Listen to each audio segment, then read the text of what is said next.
Hello everyone, welcome back to my channel good life of Shivraj. और guys, आज की जो वीडियो होने वाली है वो व्लॉग से थोड़ा हटके होने वाली है। आज मैं आपके साथ शेयर करने वाला हूँ अपना क्लास 10th का एक्सपीरियंस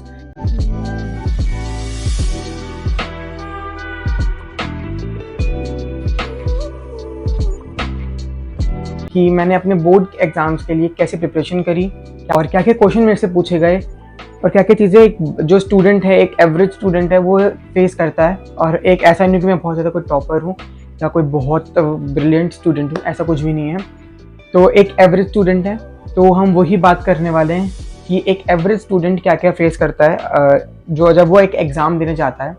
तो आज मैं अपना एक्सपीरियंस बताने वाला हूँ आपसे और कुछ कुछ एक कॉमन क्वेश्चन जो है उनके आंसर करने वाला हूँ। चाहे वो एक एवरेज बच्चा हो, चाहे वो टॉपर हो, चाहे वो बिलो एवरेज हो, सबके मन में डर रहता है कि जो बोर्ड में जो पेपर आते हैं वो कितना टफ बन के आता है और कितना कॉम्प्लिकेटेड होता है।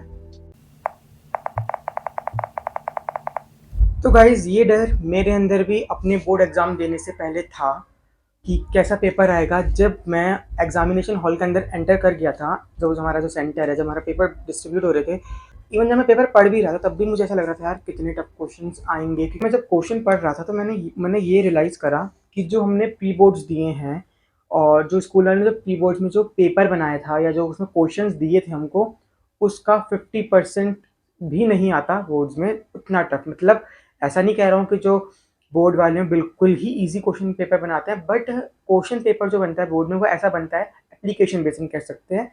अगर आपने चैप्टर रट के आ रखे हो तो आप वो क्वेश्चन को जो आंसर है नहीं दे पाओगे। लेकिन अगर आपने जो चैप्टर है वो समझा है अच्छे से कि वो चैप्टर हमको क्या मैसेज प्रोवाइड कर रहा है। अगर मैं बात करूँ इंग्लिश की, तो एक चैप्टर होता है तो उसमें बहुत सारे वर्ड्स होते हैं।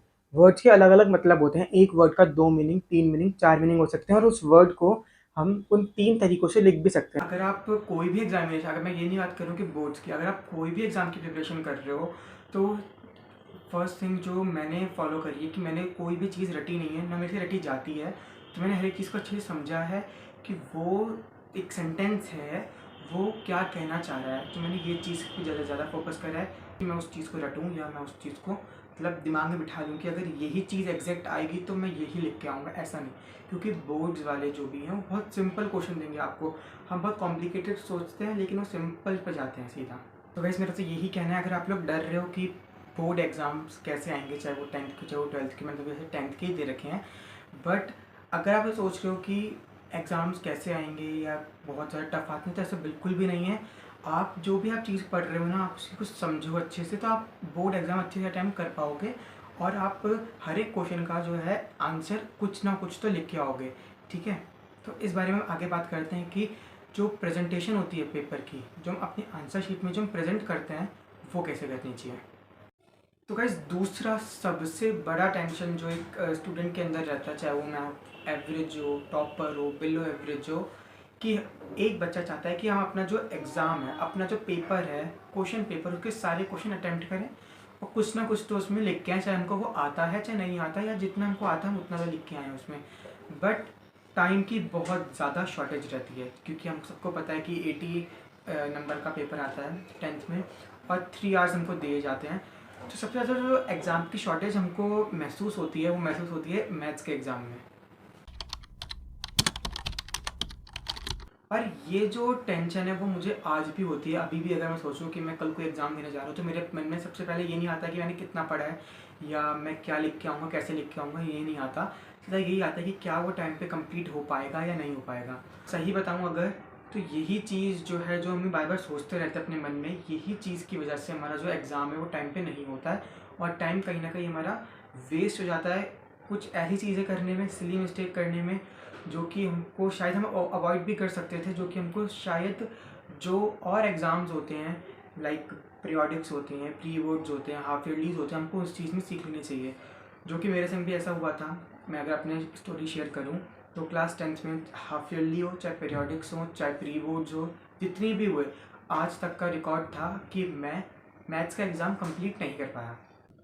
बट बोर्ड एग्ज़ाम के कुछ टाइम पहले ही मैंने ये चीज़ रियलाइज़ करी कि यार मैं इतना ज़्यादा क्वेश्चन अपने मन में सोच रहा हूँ, तो क्या यही चीज़ तो नहीं है कि मैं अपना एग्ज़ाम जो है वो टाइम पे नहीं कर पाता। क्योंकि मेरे दिमाग में चीज़ रहती है कि मैं तो अपने एग्ज़ाम टाइम पे नहीं कर पाऊँगा, और वो चीज़ हो भी जाती है। ठीक है, तो ये चीज़ पर आपको बिल्कुल भी नहीं सोचने के टाइम पे होगा। आपको लिखते जाना और सीक्वेंस जो है, मैंने एक चीज़ देख ली, मैंने ना पूरे साल अलग अलग तरीके से ना पेपर अटैम्प्ट करे हैं। कभी मैं सेक्शन सी से स्टार्ट करता था पेपर, जो 3 मार्कर होता है, कभी मैं सेक्शन डी से करता था जो कि 5 मार्कर्स होते हैं, कभी मैं सीधे स्टार्टिंग से करता था।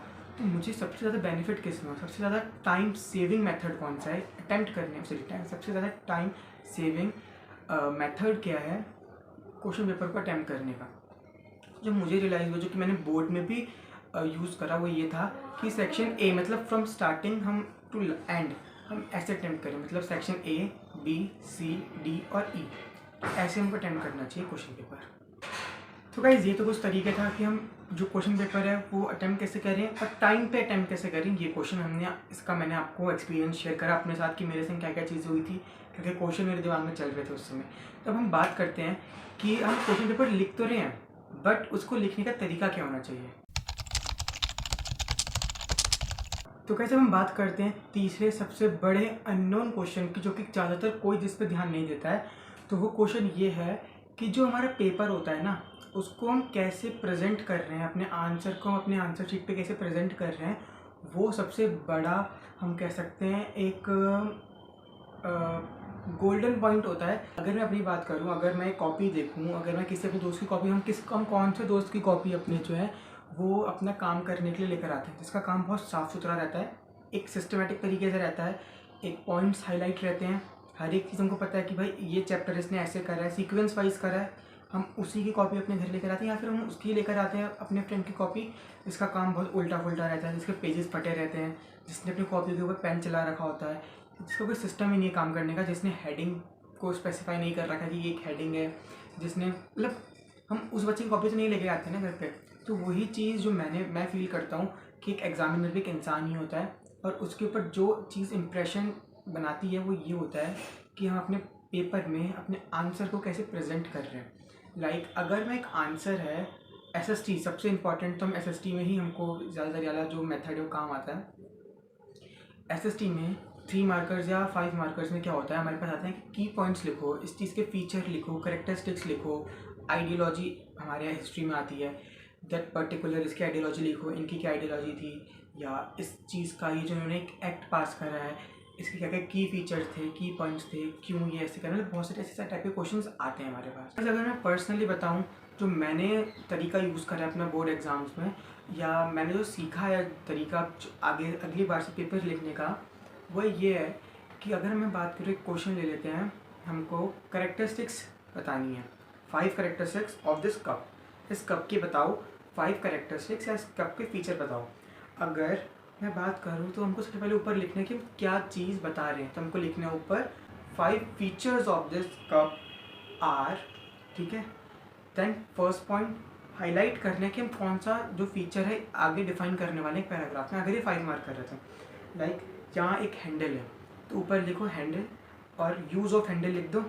आपने फर्स्ट पॉइंट में यूजेज ऑफ हैंडल लिखा, देन आगे उसको आप 1 से 2 या 3 लाइन में आप उसको डिफाइन कर दो। नाउ हम सेकंड पॉइंट पे चलते हैं कि यहाँ पर टॉम एंड जेरी की फ़ोटो है, तो पिक्चर लिख दो, ठीक है। तो अब वो जो पिक्चर है वो इस कप को बहुत सुंदर बनाती है, बहुत सारी चीज़ें हम उसको लिख देंगे।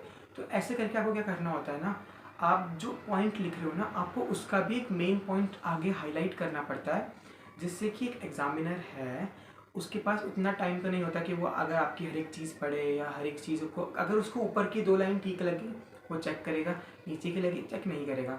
तो गाइज़ मैं बस यही कहने वाला हूँ आपसे एंड में कि मैंने ये एग्ज़ाम, अगर आप मैं बात करूँ, मैं इतनी सीरियस, मैं आप कसम से सोच नहीं सकते हो कि मैंने बिल्कुल ये एग्ज़ाम ना सीरियस होकर दिए ही नहीं। मतलब आप ये कह सकते हो कि मुझे तो फीलिंग ही नहीं आई, मैं कसम से अपनी बात करूँ कि मुझे बोर्ड्स के 1 महीने पहले फीलिंग थी कि यार मेरे बोर्ड एग्ज़ाम्स आने वाले हैं, बोर्ड एग्ज़ाम्स आने वाले हैं। बट जब वो 1 महीना जब था ना, उसके जब बचे हुए थे 15 दिन, तब तो मुझे ऐसा हो गया था यार बोर्ड एग्ज़ाम्स तो नॉर्मल होते हैं। मतलब मुझे तो ऐसा लगने लगा, डर खत्म हो गया था मेरे अंदर से ना इस चीज़ का कि बोर्ड एग्ज़ाम्स है मेरे, ठीक है। और मुझे तो ऐसा हो गया था, मैंने इतने मज़े में एग्ज़ाम्स दिए हैं, और सच्ची बताऊँ तो मैंने पढ़ाई भी इतने मज़े में की है ना, इस पहले मैंने बिल्कुल इतना टेंशन नहीं लिया कि भाई मुझे ये भी पढ़ना है वो भी पढ़ना है। मैंने जितना पढ़ा ना उस चीज़ को मैंने अच्छे से पढ़ लिया कि मैंने उस चीज़ को ना फिर निचोड़ दिया कि मैं करते हैं यहीं इस वीडियो को एंड। और मैं आपसे मिलूँगा अब एक ऐसी ही वीडियो लेके अपने रिज़ल्ट के बाद, जिसमें मैं आपसे डिस्कस करने वाला हूँ ये 3 क्वेश्चन, पहला क्वेश्चन कि कितने आ जाएंगे, कि हम कैसे पढ़ाई करें, क्या हमको पढ़ाई स्ट्रेस लेके करनी चाहिए या बिना स्ट्रेस के करनी चाहिए, और इसका आंसर तो आप सबके पास होगा ही, बट फिर भी हम डिस्कस करेंगे कि मैंने कैसे पढ़ाई करी थी।